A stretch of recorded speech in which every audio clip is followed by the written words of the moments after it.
திரு செங்கோட்டையனுடைய interview இதுக்கு முன்னால் அவர் சொன்னதிலே ரொம்ப கவனிக்கத்தக்கது என்ன அப்படின்னா, நான் டெல்லிக்கு போயிட்டு வந்த பிறகு ஒரு நல்லது நடந்தது தானே அப்படின்ட்டு அவர் சொன்னார். நல்லது நடந்தது தானே அப்படின்னா என்ன அப்படின்னா, திரு அமித்ஷாவும் திரு இபிஎஸும் ஒன்றாக அமர்ந்து கூட்டணி டிக்ளேர் பண்ணது அப்படிங்கிறது தான் அவர் சொல்ல வந்தது. கிளியராக நமக்கு புரிஞ்சது.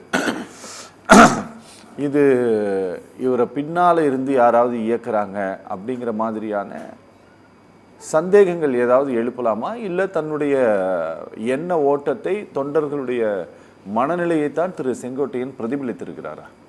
நான் இதுக்கு பதிலாக ஒரு குட்டி கதை தான் சொல்கிறேன், விஜய் ஸ்டைலில். அதாவது ஒருத்தருக்கு ஒரு ப்ராப்பர்ட்டி இருக்குது, அந்த ப்ராப்பர்ட்டியை இன்னொருத்தர் அடைய நினைக்கிறார்.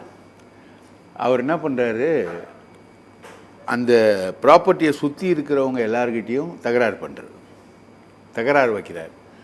அது ஒரு கட்டத்துக்கு மேலே போயிட்டு அவர் குடும்பத்துக்குள்ளேயே தகராறு வைக்கிறார். சரி, இந்த பிரச்சனை எல்லாத்தையும் நான் சால்வ் பண்ணிடுறேன், நீ எனக்கு அந்த ப்ராப்பர்ட்டியை கம்மி விலைக்கு பாதி கொடுத்துரு, குறைந்தபட்சம் பாதி கொடுத்துரு, இல்லைன்னா முழு ப்ராப்பர்ட்டியும் கொடுத்துரு.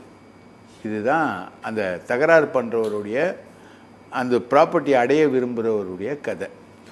நீங்கள் பார்த்தீங்கன்னா சமீபத்தில் அதிமுகவில் சசிகலா பேசுகிறாங்க, செங்கோட்டையன் பேசுகிறாரு, டிடிவி தினகரன் என்டிஏ விட்டு வெளியில் போகிறாரு, ஓபிஎஸ் என்டிஏ விட்டு வெளியில் போகிறாரு.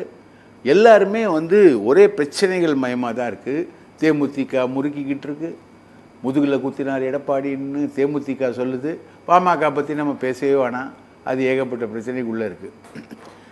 இப்போது இவங்க சொன்னது என்ன, திமுக கூட்டணியை உடைப்போம், திமுக கூட்டணி உடையும்னாங்க. ஆனால் இப்போ உடஞ்சி சரிஞ்சுக்கிட்டு இருக்கிறது எது, அதிமுக கூட்டணி.